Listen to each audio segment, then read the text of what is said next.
ስማቸውን እንኳን በድፍረት ጠርተን ነፍሰ ንጉሡን ኃይለ ሥላሴ አላለም።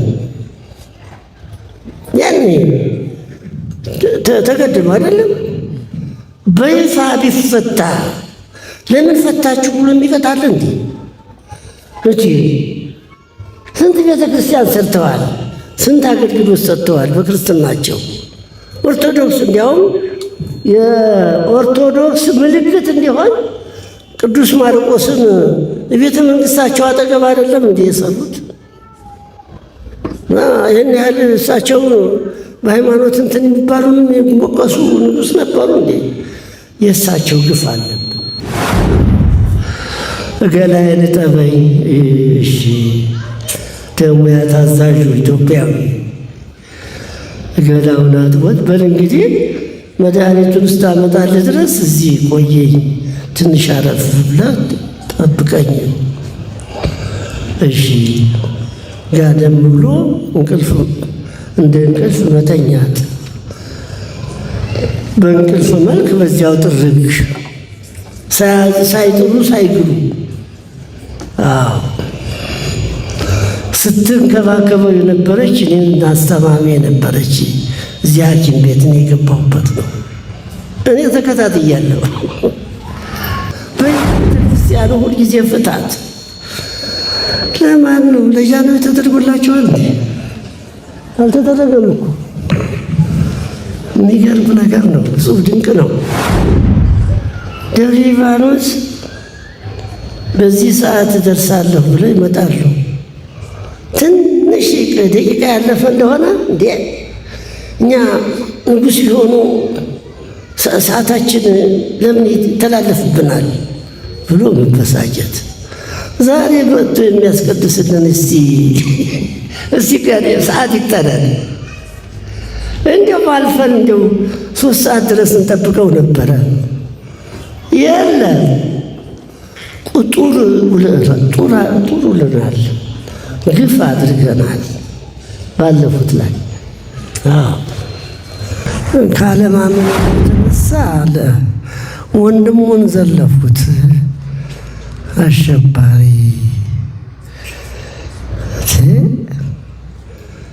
ሟርተኛ ምን ያሟርታል? አሁን ተትናንት ወዲያ ተነጋግረን አሁን ሞተ ይለኛል እንዲህ አልኩና ከጥርጥር የተነሳ አሜሪካ ደወልኩኝ። ሰማያትን ያወርሰልን፣ ከዳግም ሐዘን ይሰውረን።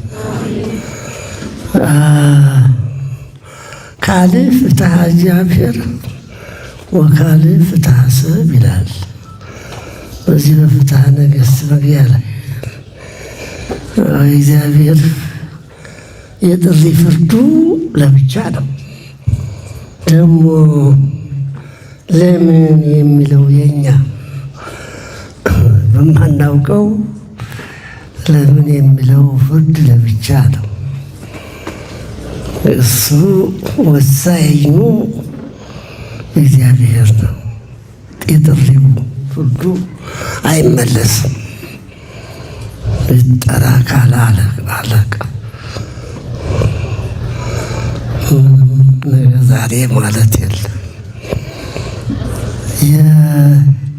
የከፈትኩትን ልግደል፣ የዘጋሁትን ልክፈት ማለት አይቻልም። እና ስለዚህም ነው እግዚአብሔር አመጣጡ እንደ ሌባ ነው የተባለው። ባላወቁት ዕለት ባልጠረጠሩበት ሰዓት ስለሚሆን ጥሪው ያስደነግጣል። ለጊዜው ደንግጠን ነው በዚያ ሰዓት እኛ ሸንጆ ብለንም ስናውጅ በጣም እኔም በበኩሌ ሐዘን መቋቋም ያልቻልኩት ብዙ ትዝታ ያለው ጥሩ አስተማሪ ልጃችን ነበረ። እንደ ዛሬ በስልክ ተነጋግረን በሁለተኛው ሶስተኛው ቀን ደግሞ ሞተ ሲባል ትንሽ በጣም አስደነገጠ። ውሸትም መሰለኝ፣ አላመንኩም። ካለማመን የተነሳ አለ ወንድሙን ዘለፉት።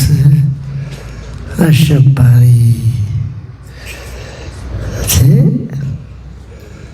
ሟርተኛ ምን ያሟርታል? አሁን ተትናንት ወዲያ ተነጋግረን አሁን ሞተ ይለኛል እንዲህ አልኩና ከጥርጥር የተነሳ አሜሪካ ደወልኩኝ።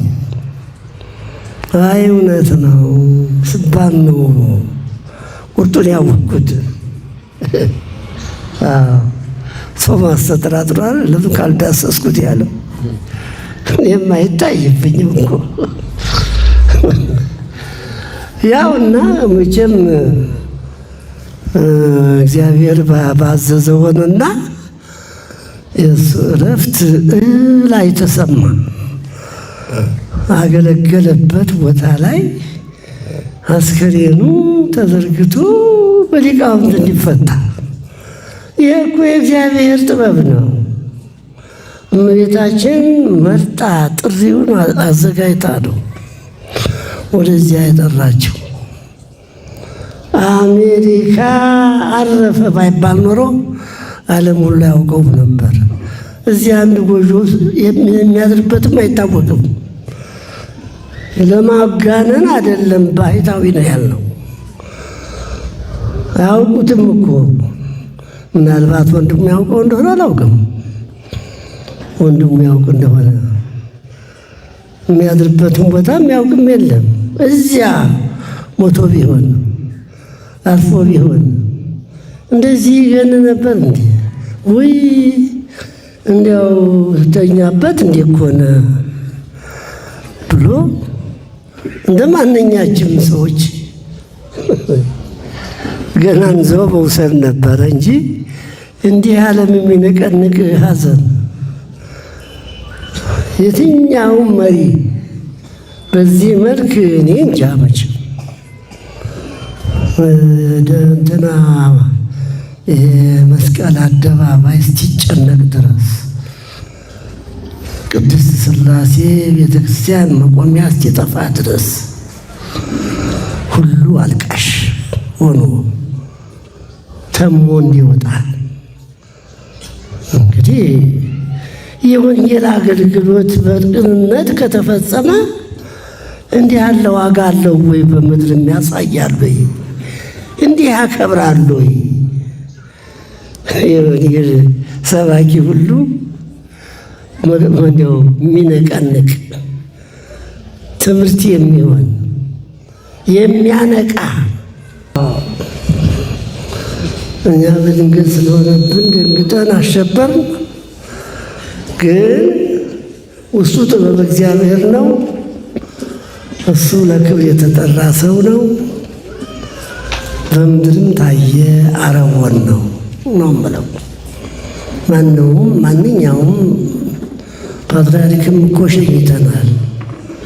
ከቅድስት ማርያም እስከ ቅድስት ሥላሴ ነው በሰረገላ አስከሬናቸው ሲሄድ አክብረን የሸኘናቸው። እንዲህ ሌሎችም መስቀል አደባባይ ተከብሮላቸዋል። ግን እንዲህ አልደመቀም፣ እንደዚህ አልሆነም። መድኃኔዓለም በየቦታው በዚያው ትልቁ ቤተ ክርስቲያን ገብተን ትልቅ በዓል ነው የተከበረው። ስለዚህ እኔ በመጨረሻ ቅድስት ሥላሴ ይህስ ምቀኝነት ነው፣ ከእንግዲህ ወዲህ ሐዘን በዚህ ነገር ውስጥ በማናውቀው ዋይ ሸሽ ወንድማችን አጣ ነው ብሎ ማልቀስ እንደ ምቀኝነት ይቆጠራል። የእሱ ክብር ወደረኛ ጓደኛ የለውም። ተው ብያለሁ። እኔ በዚያ ሰዓት ነው ያቆምኩት እና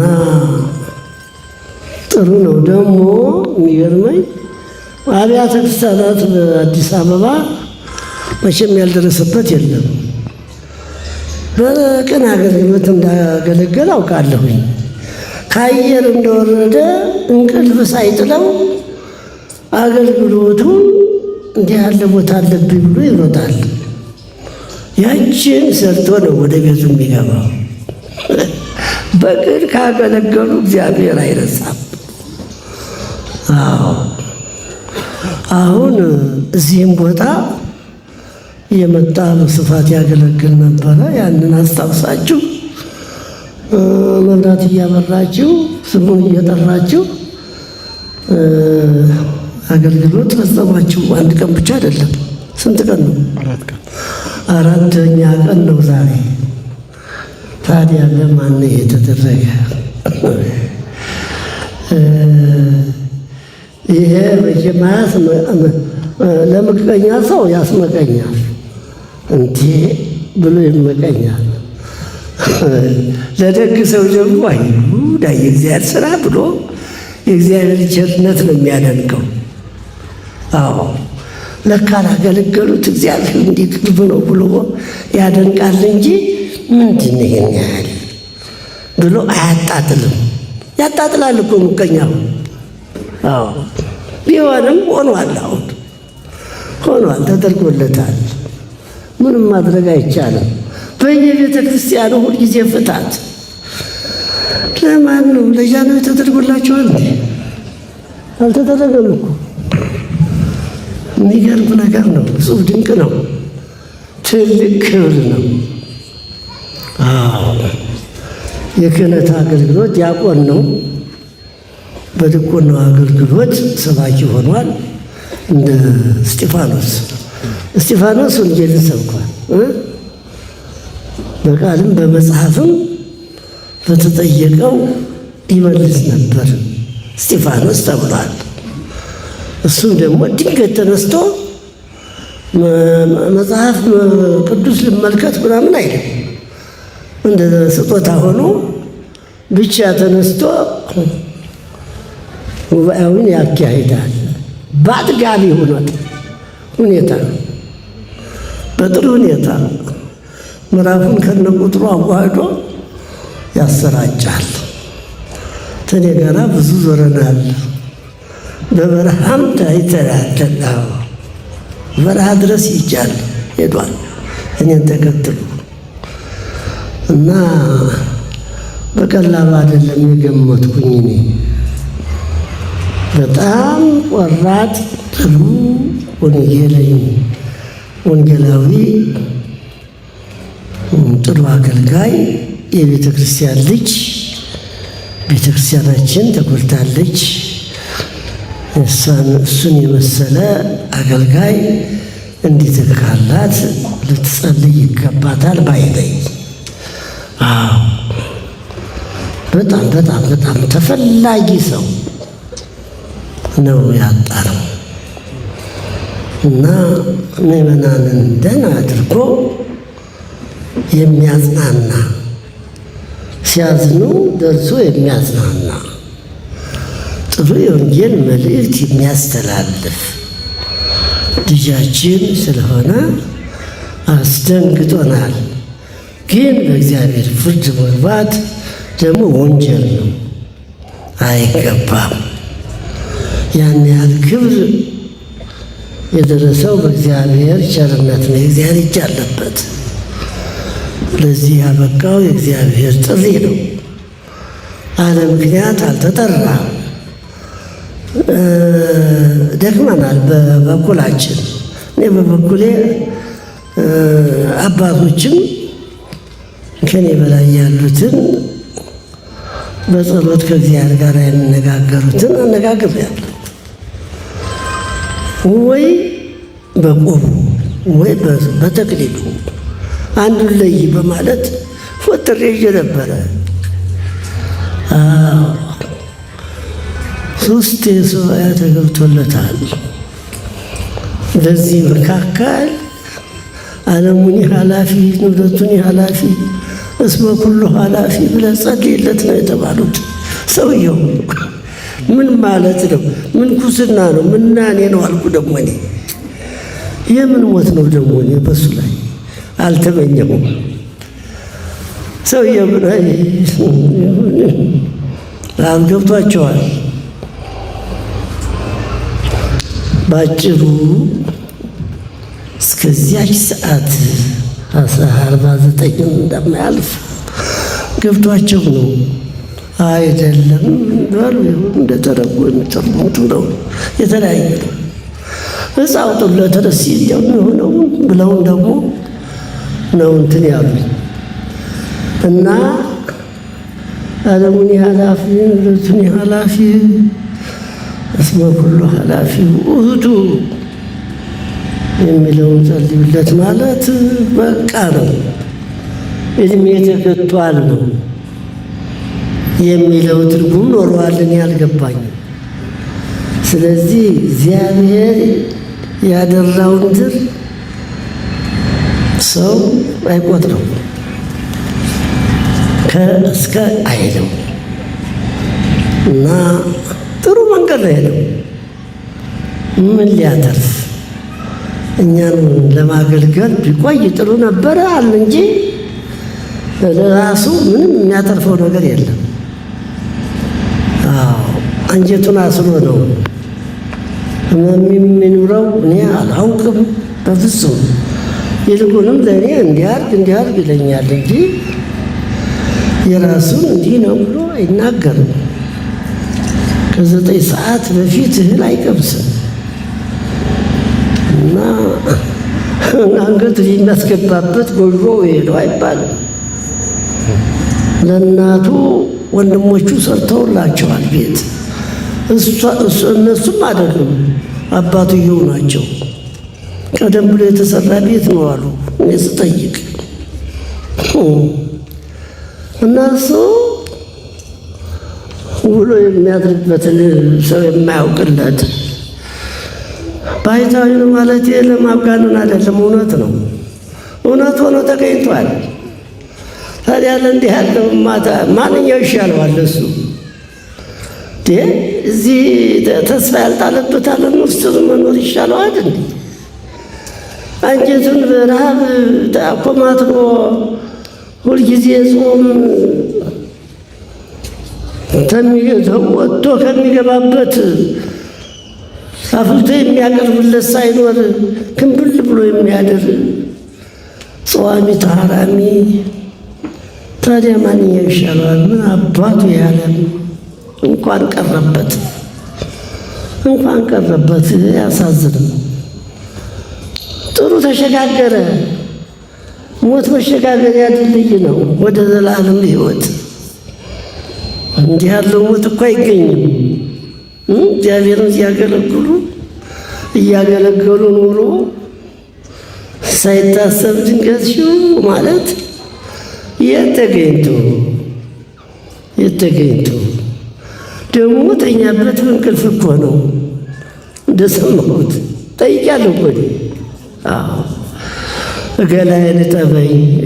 እሺ ደግሞ ያታዛዡ ኢትዮጵያዊ ገላውን አጥቦት በል እንግዲህ መድኃኒቱን እስታመጣልህ ድረስ እዚህ ቆየኝ፣ ትንሽ አረፍ ብለህ ጠብቀኝ። እሺ ጋደም ብሎ እንደ እንቅልፍ መተኛት፣ በእንቅልፍ መልክ በዚያው ጥርግ ሳይጥሩ ሳይግሩ ስትንከባከበው የነበረች እኔን አስተማሚ የነበረች እዚያ ሐኪም ቤት እኔ የገባሁበት ነው። እኔ ተከታትያለሁ። እሱ በእግዚአብሔር ጥሪ እግዚአብሔር እጅ ያለበት ስለሆነ በፍጹም ለክብር እንደሆነ ማረጋገጥ ይቻላል። እንደዚህ ያረጎን ነው አረጎን ነው። አሁን በየቤተ ክርስቲያኑ እንደገና በአዲስ መልክ ከሞተ በኋላ በየቤተ ክርስቲያኑ እንዲህ ይሆነለታል እንዴ? ከዚያ ነው እያገለገላለ እንዴ? የትኛው ቤተክርስቲያን ስማቸውን የጠራው? ይቆጨኛል። ዕዳ አለባት ኢትዮጵያ፣ የእሳቸው ዕዳ አለባት እንጂ እኛም ዕዳ አለብን። ደብረ ሊባኖስ በዚህ ሰዓት እደርሳለሁ ብለው ይመጣሉ። ትንሽ ደቂቃ ያለፈ እንደሆነ እንዴ እኛ ንጉሥ ሲሆኑ ሰዓታችን ለምን ይተላለፍብናል ብሎ መበሳጨት። ዛሬ መጥቶ የሚያስቀድስልን እስቲ ቀን ሰዓት ይጠራል። እንደው አልፈን እንደው 3 ሰዓት ድረስ እንጠብቀው ነበረ። የለም ጡር ውለናል፣ ግፍ አድርገናል ባለፉት ላይ። ስማቸውን እንኳ በድፍረት ጠርተን ነፍሰ ንጉሡን ኃይለ ሥላሴ አላለም። ያኔ ተገድሎ አይደለም በይፋ ቢፈታ ለምን ፈታችሁ ብሎ የሚቀጣል እንዴ? ስንት ቤተ ክርስቲያን ሰርተዋል፣ ስንት አገልግሎት ሰጥተዋል በክርስትናቸው። ኦርቶዶክስ እንዲያውም የኦርቶዶክስ ምልክት እንዲሆን ቅዱስ ማርቆስን ቤተ መንግሥታቸው አጠገብ አይደለም እንዴ የሰሩት? ይህን ያህል እሳቸው በሃይማኖት እንትን የሚባሉን የሚሞቀሱ ንጉሥ ነበሩ እንዴ? የእሳቸው ግፍ አለብን። እሳቸው ይህን ዕድል አላገኙትም።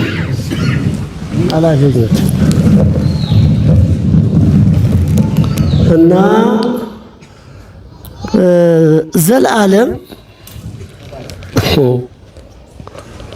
ዘላለም ትልቅ ዕድል ገጥሞታል። እግዚአብሔር መርጦታል።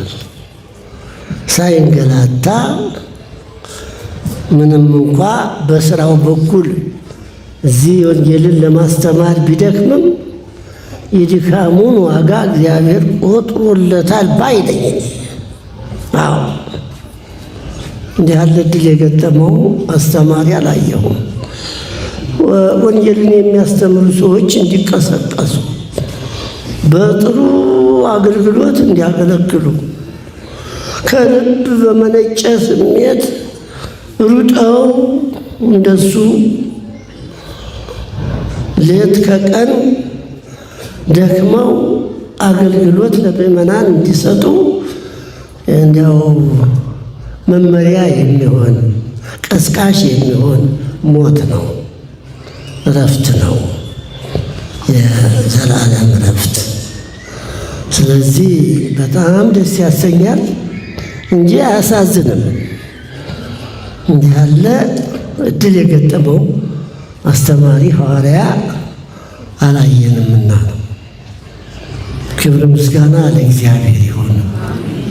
የሰውን ውለታ የሰውን አገልግሎት የማይረሳ እንኳን እሱ እናንተን መቼ ረሳችሁ? አልረሳችሁም እኮ እንዴ! እየተመላለሰ እኛ ዘንድ ብዙ አገልግሎት ይሰጥ ነበር። አሁን ልናስታውሰው ይገባል። በጸሎት ብላችሁ ይኸው በጣም በጧፍ በጥሩ ሁኔታ 4 ቀን ሙሉ ስትጸልዩ ሰንብታችኋል። ይህ ውለታን ማስታወስ ማለት ነው። የሰውን ድካምን አለመርሳት ማለት ነው። እግዚአብሔርማ ትንሿንም አይረሳም። ትንሿንም ክብር ምስጋና ይግባው።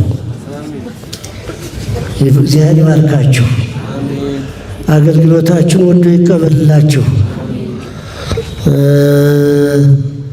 ቤተክርስቲያናችንን፣ ሃይማኖታችንን፣ ምእመናኖቻችንን፣ ካህናቶቻችንን በአጠቃላይ የኢትዮጵያን ሕዝብ በክብር ይጠብቅልን፣ ከፈተና ይሰውርልን። ይህን የሚፈተንበትን መከራ በማይወሰን ቸርነቱ ያስወግድልን። በሰላም እንደዋለ በሰላም ያሳድረን። አቡነ ዘበሰማያት